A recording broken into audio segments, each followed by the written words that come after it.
Welcome to echo movie explain. इस movie में CIA cryptographer Charlie Heller अपनी पत्नी सारा से एक पुराने सेस्ना को उपहार के रूप में बहाल कर रहा है, जो लंदन में एक व्यापारिक यात्रा पर जाती है। CIA के डिक्रिप्शन और विश्लेषण विभाग में चार्ली ने एक फील्ड एजेंट कोड नाम द बियर और एक अनाम स्रोत कोड नाम इंक्विलाइन से दोस्ती की है। इंक्विलाइन की वर्गीकृत फाइलों से पता चलता है कि विशेष गतिविधियों केंद्र के निदेशक और चार्ली के बॉस एलेक्स मूर ने राजनीतिक रूप से प्रेरित ड्रोन हमलों को आत्मघाती बम विस्फोटों के रूप में छिपाया था। फिर चार्ली को CIA निदेशक सामंथा ओब्रायन के पास ले जाया जाता है, जो उसे सूचित करती है कि सारा एक आतंकवादी हमले में मारा गया है। एक दुखी चार्ली जल्द ही अपनी खुद की खोज प्रस्तुत करता है।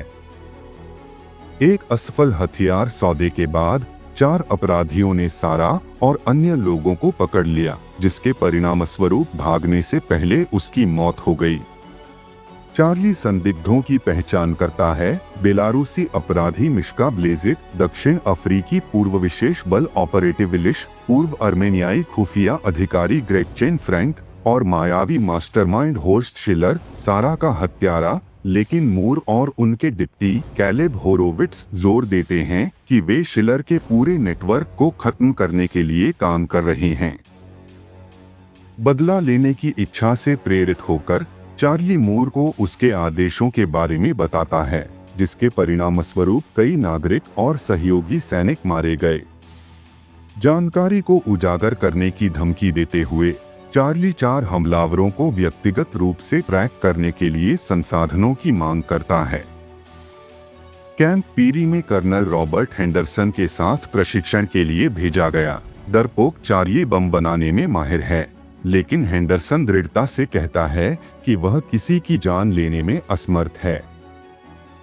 चार्ली के घर और कार्यालय की तलाशी लेते समय मूर और कैलेब को एक CD मिलती है, जिसे चार्ली ने एक स्थानीय बार में जुकबॉक्स में छिपा दिया था।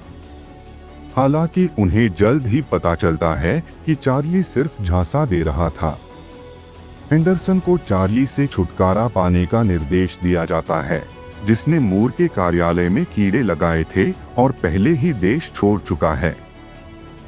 चार्ली पेरिस में ग्रेगचेन का पता लगाता है, लॉक पिकिंग ट्यूटोरियल का उपयोग करके उसके अपार्टमेंट में पहुंचता है। वह एलर्जी क्लिनिक में ग्रेगचेन की नियुक्ति पर ठोकर खाता है और एक बंदूक पकड़ता है, लेकिन ट्रिगर खींचने में हिचकिचाता है। सारा की यादों से परेशान होकर वह क्लिनिक में एक हाइपोबैरिक चैम्बर में ग्रेगचेन को पकड़ लेता है, जिसे वह पराग से भर देता है।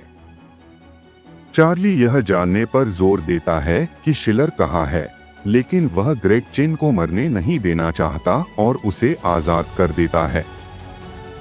हालांकि ग्रेगचेन सड़क पर भागने में सफल हो जाती है और दुर्भाग्य से एक वैन से टकरा जाती है।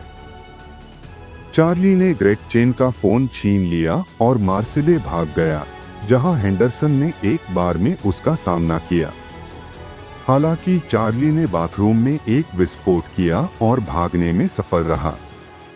वह इंक्विलाइन की सहायता मांगता है और उसे इस्तांबुल ले जाया जाता है, जहां इंक्विलाइन खुद को एक मृतक पूर्व KGB अधिकारी की विधवा बताती है और चार्ली के स्रोत के रूप में उसकी पहचान मानती है।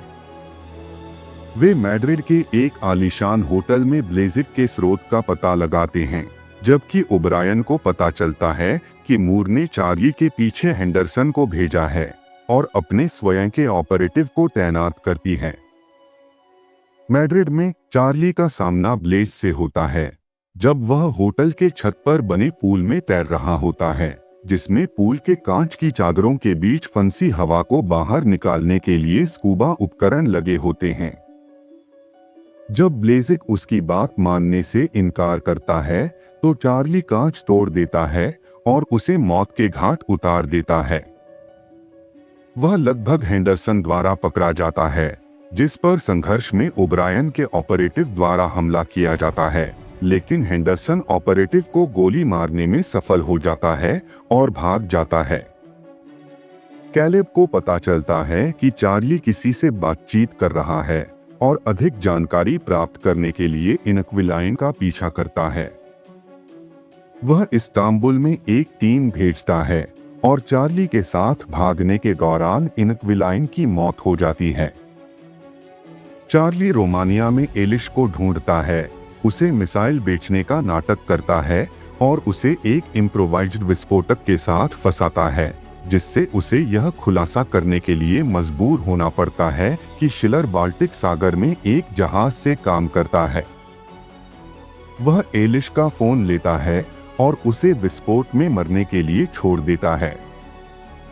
चार्ली शिलर के ऑपरेशन में घुसपैठ करने के लिए प्रिमोर्स्क पहुंचता है।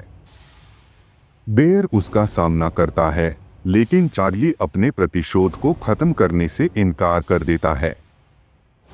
चार्ली को पकड़ लिया जाता है और शिलर के जहाज पर ले जाया जाता है, जहां उसका सामना सारा के हत्यारे से होता है। शिलर उसे गोला बारूद से भरा एक हथियार और बदला लेने का अवसर देता है। इसके बजाय चार्ली बताता है कि उसने जहाज को हैक कर लिया है, जिससे वह फिनलैंड की खाड़ी की ओर बढ़ गया है, जहां शिलर को फिनिश पुलिस और इंटरपोल द्वारा पकड़ लिया जाता है। मूर और कालेब को गैरकानूनी गतिविधियों के लिए गिरफ्तार किया गया है। हेंडरसन की बरामदगी के बाद चार्ली अपने विमान की मरम्मत पूरी करता है और उसे एक परीक्षण उड़ान के लिए ले जाता है।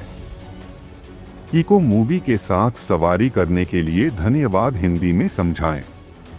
अधिक वीडियो के लिए लाइक, सब्सक्राइब और घंटी आइकन दबाना न भूलें।